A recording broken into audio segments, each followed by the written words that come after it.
Finalmente estamos de volta com pré-jogo, né? Faz tempo que a gente não fazia isso. E claro, um pré-jogo contra a Desportiva Ferroviária eu não fiz porque, convenhamos, né, não valia a pena. Até tem um vídeo mas nele mesmo eu falo, não é um pré-jogo exatamente. Convenhamos, não é nem perto do que a gente vai enfrentar amanhã. Não é nem perto do que a gente vai enfrentar quando for enfrentar o Sport até. Imagina o Flamengo amanhã.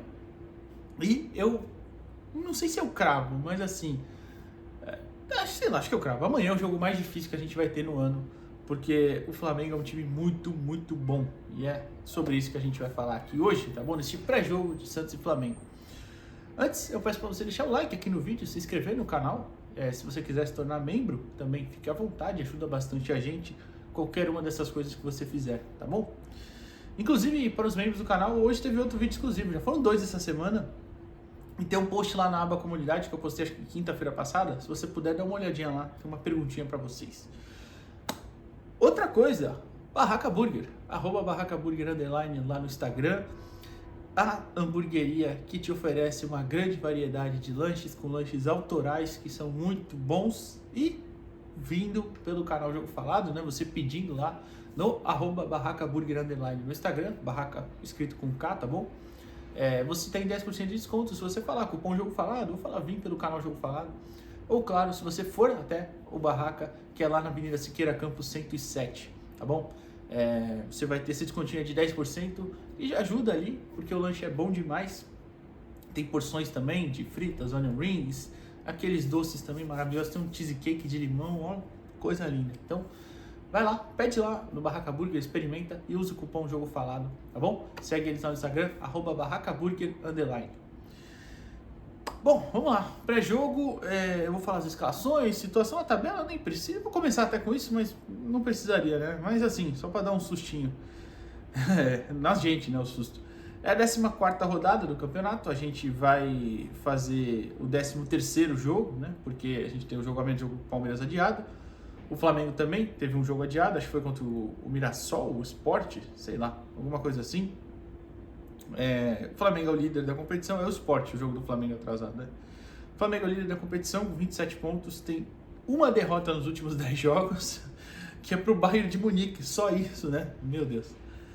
É a melhor defesa da competição, só sofreu 4 gols nos 12 jogos, e é o melhor ataque com 26 gols marcados. Ou seja, como eu disse, é um time muito bom. E só perdeu pro vice-líder Cruzeiro, que tem os mesmos 27 pontos, mas tem um jogo a mais. Então, foi um jogo ali pegado também. Eu assisti no sábado Flamengo e São Paulo, foi 2-0 pro Flamengo, mas foi um amasso, poderia ter sido 4-5, sem brincadeira mesmo. O Rafael, o goleiro do São Paulo, pegou demais. O Flamengo botou bola na trave, ainda, enfim, foi um domínio completo assim e absoluto do Flamengo. E até eu já entro nisso porque eu vi muita gente falando sobre o Santos deveria... O Santos foi com a mesma escalação, já vou colocar daqui a pouco, né, a provável escalação na tela. Vi muita gente falando, deveria colocar mais um no meio de campo. Pode ser, mas o São Paulo defendeu com uma linha com 5 jogadores. O São Paulo foi com 3 zagueiros e 2 laterais. Jogava com 5-4-1 na hora de marcar. O Oscar, que estava meio que livre, sendo quase um segundo atacante, ele voltava para essa segunda linha, junto do Pablo Maia e do... deixa eu ver, não vou lembrar o nome do cara. Do Alisson, do Alisson. Junto do Pablo Maia, do Alisson, o Oscar ainda vinha e também o Marco Antônio. E mesmo assim não adiantou nada. O Flamengo conseguiu ter uma liberdade muito grande, especialmente entre linhas, porque tem jogadores muito inteligentes ali. Pelo lado direito com o Wesley subindo, inclusive vamos falar bastante dele, porque ele é uma peça-chave para esse funcionamento do Flamengo e é uma peça que a gente pode explorar no ataque, eu vou explicar também já já. Então, eu não sei se necessariamente isso adiantaria. Acho que é mais questão de postura do que você simplesmente colocar mais um no meio de campo e falar, vamos fechar os espaços. Eu acho que é mais questão de postura mesmo. Falei do Flamengo, a gente está em 16º, né? Ficamos fora da zona. A rodada acabou ontem com o Juventude batendo o Sport. O Juventude até igualou os 11 pontos que a gente tem, com um jogo a mais, né? Não, o Juventude também tem 12. Enfim, teve um jogo contra o Vasco adiante. Igualou a gente, mas a gente tem um saldo muito melhor, por isso que não entramos na zona, mas estamos ali na porta com a mesma pontuação, né? Importante demais vencer amanhã. Eu sei que é dificílimo, mas o Santos tem que fazer valer o mando de campo, né? A Vila Belmiro tem que voltar a ser uma fortaleza, né? Como era antes, ou pelo menos um palco onde os adversários têm uma dificuldade em atuar, né? São 11 pontos, ali acima da gente são São Paulo com 12, o Vasco com 13, esses dois com jogo a mais que a gente, né? Então, só pontuando mesmo. Vamos à escalação.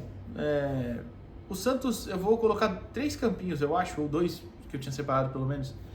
O primeiro vai entrar agora com a provável escalação do Santos: Gabriel Brazão, Escobar, João Paulo, Luan Pérez e Souza, Zé Rafael, Rincon, Neymar, Guilherme, Barreal e David Washington. O posicionamento que está na tela é mais ilustrativo, né? Como vocês sabem, o Santos ataca de forma diferente, depende também, normalmente com 2 linhas de 4, e até sobre isso que eu vou falar daqui a pouco. Mas antes eu vou falar rapidinho a escalação do Flamengo, que deve ir a campo com Rossi, Wesley, Léo Ortiz, Léo Pereira e Varela.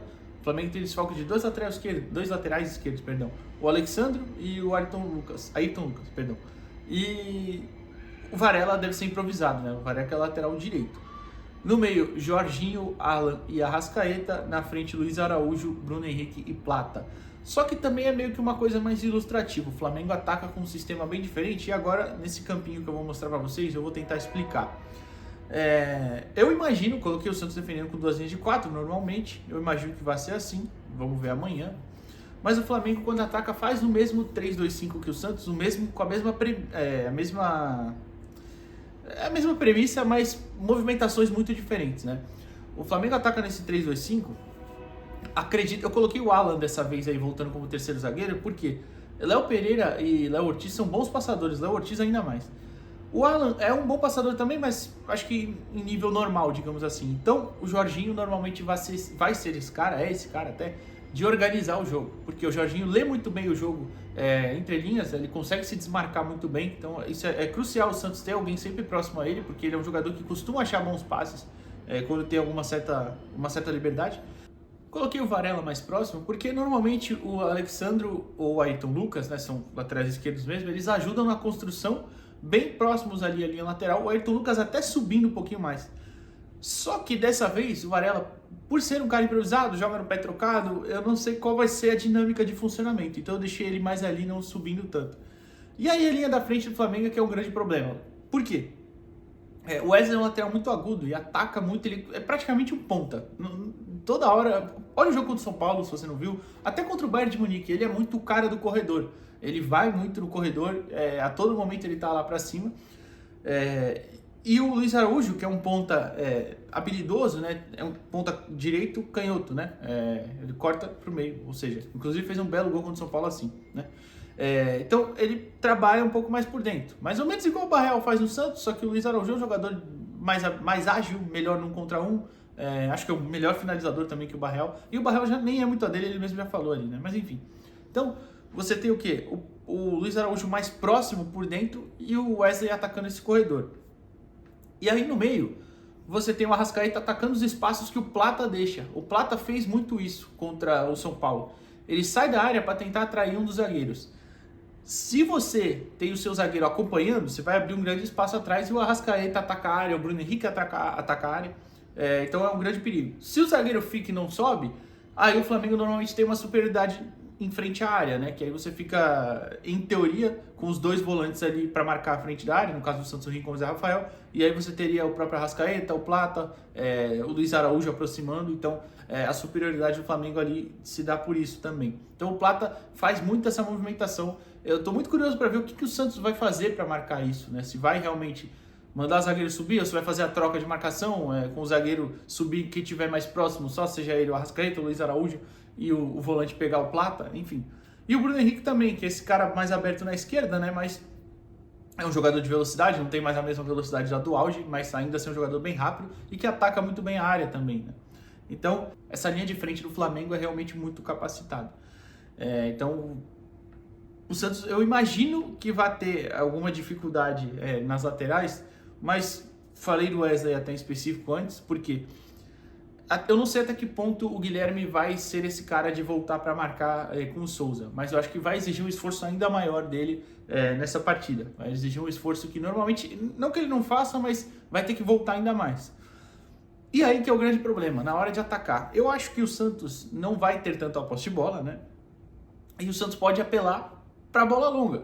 como fez contra o Vitória, por exemplo. Evidentemente são times de níveis completamente diferentes, Flamengo e Vitória. Mas o Santos foi muito bem na bola longa contra o Vitória, porque o Vitória subiu um pouquinho o seu bloco, né? E conseguiu, o Santos conseguiu explorar muito bem as costas dos zagueiros. Foram lançamentos do Barreal, do Roleiser, e o Santos aproveitou. Teve chances com o Guilherme, que acabou perdendo. Teve uma com o David, que ele dá uma travada depois, enfim. Então, acho que o Santos pode ter essa leitura e obrigar o Flamengo a ficar sempre correndo para trás, os zagueiros, o Alan, o Jorginho, enfim, os que estão mais próximos ali para defender. Então, acho que pode ser uma grande oportunidade do Santos aproveitar aí. Só que aí tem dois fatores, que são Guilherme e David Washington. O Neymar não vai ser esse cara para aproveitar a corrida. O Neymar pode ser esse cara, inclusive, que lance. O Barreal também acho que não vai ser exatamente esse cara para aproveitar a bola longa. No máximo, um jogo mais próximo entre ele e Neymar, pode ser, mas os caras, em teoria, para aproveitarem o lançamento e atacar o espaço, são Guilherme e David Washington. Então, espero que eles estejam em noite inspirada, especialmente o David, né, que tá devendo realmente. O Guilherme, por exemplo, ofensivamente vem melhor que o David, né? Mas enfim. E outro ponto aí que eu acho que o Santos pode explorar o Flamengo tem uma certa dificuldade em defender a cobertura do lateral. Por quê? Por exemplo, o Wesley ele sobe muito, como eu falei, ataca muito o corredor e tal. Às vezes nas transições quem tem que cobrir ele é o volante. No Mundial, por exemplo, contra o Bayern, o Gerson fez muito isso. O Flamengo não tem mais o Gerson, vale lembrar, já foi embora. Então pode ser o Jorginho, pode ser o Alan, mas às vezes essa corrida, né, do volante chegar e cobrir o espaço do lateral, às vezes demora um pouquinho. Então o Santos de repente consegue aproveitar algum espaço por ali, também com o Guilherme, ou pelo outro lado seria o Barreal, né? Mas até no caso do Barreal, de novo, o Varela não sei como é que vai estar, porque é um jogador improvisado, é mais ou menos igual o Escobar pra gente, né? Só que aí tem uma vantagem, entre aspas, que também acho que o Escobar vai ter, né? Bruno Henrique corta para dentro, ou seja, corta pro pé bom do Escobar. Em teoria, ele pode aproveitar para desarmar com o corpo posicionado mais fácil para a perna boa, já que o Escobar é canhoto. O problema pra gente o Bruno Henrique consegue fazer muito mais bem feito esse fundo de campo, né? Cortar para a perna ruim e ir até o fundo, do que o Barreal do outro lado. Então o Barreal é canhoto, vai cortar para a perna direita. O Varela também é destro, posiciona o corpo de forma mais fácil, girando para a perna boa para marcar. Então pode ser que seja muito bom, pode ser que seja muito ruim. Depende muito do encaixe ali, como eles vão atuar. Tomara que o Varela atue muito mal defendendo para a gente poder aproveitar, né? Mas basicamente é isso. Acho que com a bola a gente não vai ter tanto espaço para construção. O Flamengo pressiona muito. O Flamengo é um time que sobe o bloco, é bem agressivo também marcando. Acho que o Neymar não vai ter tanta liberdade, então é bom que ele esteja com uma leitura interessante dessa bola longa, de conseguir, ou das arrancadas. Será que ele vai conseguir arrancar mais? Contra o Botafogo ele fez uma ou outra muito interessante, uma delas quase saiu gol, vocês lembram? O John faz a defesa. Acho que é uma boa alternativa também. Ele conseguiu fazer isso muito bem contra o Botafogo, que é um time também forte fisicamente. Então, acho que ele não vai ter tanto espaço para parar, pensar o jogo, mas uma arrancada, uma bola longa, de repente, pode ser uma arma essencial para a gente, é claro. E é isso. Basicamente é isso. Espero que tenha dado para entender mais ou menos algumas leituras. Ah, não, já ia me esquecendo uma coisa. Aqui, tô até olhando aqui. Na bola parada. Bola parada do Flamengo, eles têm uma arma ofensiva muito interessante que envolve o Wesley, que tem um lance quase perfeito para mostrar isso. Vocês podem ver nos melhores momentos de Flamengo e Bayern. O escanteio, quando sai do outro lado, evidentemente, do lado esquerdo, né, do Flamengo, do ataque do Flamengo, é cobrado normalmente para o Alan ou para o Jorginho no bico da grande área, e o Wesley, que está fora da área, só que do outro lado, ataca esse espaço para a bola viajar e ir para ele no segundo pau. Contra o Bayern isso entrou duas vezes. Uma vez ele cruza para o meio, até foi um cruzamento um pouquinho mais atrás, ele cruza para o meio de volta, e a outra, se eu não me engano, ele finaliza. Mas enfim, o Santos tem muita dificuldade em bola aérea, né? Até nos últimos jogos, pelo menos não tomou gol, né? Melhorou um pouquinho, razoável. Mas o Santos tem que prestar muita atenção. Sempre que o escanteio for do lado esquerdo, essa bola voltar para trás, seja para o Jorginho ou para o Alan. Aliás, o pessoal subestima um pouquinho o Alan. Ele é muito bom jogador, bom lançador também. Não é tão bom passador no geral quanto o Jorginho, mas participa muito do jogo também. Enfim, e aí essa bola viajada no segundo pau para o Wesley, atacando o espaço. Vai ser eu não sei como vai ser a marcação do Santos, né? Qual vai ser as definições de zona e individual. Normalmente o Santos marca misto, né? Por bola parada. Mas eu não sei se vai ser o Souza, por exemplo, esse cara para marcar o Wesley, ou se vai ser o Guilherme, não sei. Mas precisa ficar bem ligado, porque essa bola entrando é muito perigosa. E é isso. Basicamente é isso. Amanhã é um jogo dificílimo. Eu quis postar até mais tarde porque amanhã o jogo, pós-jogo também sai mais tarde. Então, postando mais tarde hoje, dá tempo também do dia inteiro amanhã rodar esse vídeo para vocês verem. Vamos torcer bastante. Um jogo dificílimo. Espero que também, se não vier o resultado, ninguém entre em desespero. E se vier a vitória, também ninguém acha que tá tudo certo, porque não tá. É isso. Deixa o like aqui nesse vídeo, se inscreve no canal e até amanhã, pessoal. Valeu!